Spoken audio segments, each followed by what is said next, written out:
Welcome to Let Me Fix This. Enjoy the video. In this video, I will explain how to make cake from milk powder.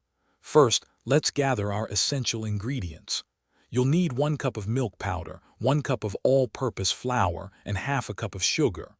Don't forget half a cup of regular milk, 1/4 cup of melted butter, and 1 teaspoon of baking powder.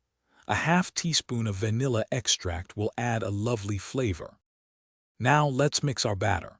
In a large bowl, sift together the milk powder, flour, sugar, and baking powder.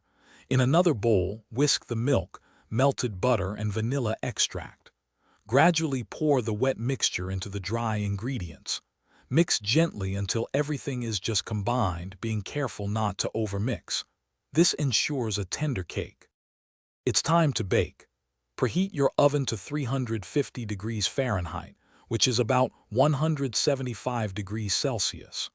Grease and flour an 8-inch round baking pan, then pour in your prepared batter. Bake for approximately 25 to 30 minutes. You'll know it's ready when a toothpick inserted into the center comes out clean and the top is golden brown. Almost there. Once baked, let your delicious cake cool in the pan for about 10 minutes. Then, carefully invert it onto a wire rack to cool completely. This step is crucial for preventing sogginess. Allow it to cool for at least 30 minutes before adding any frosting. Now, slice and enjoy your homemade milk powder cake. Thanks for watching. If you found this helpful, don't forget to like and subscribe.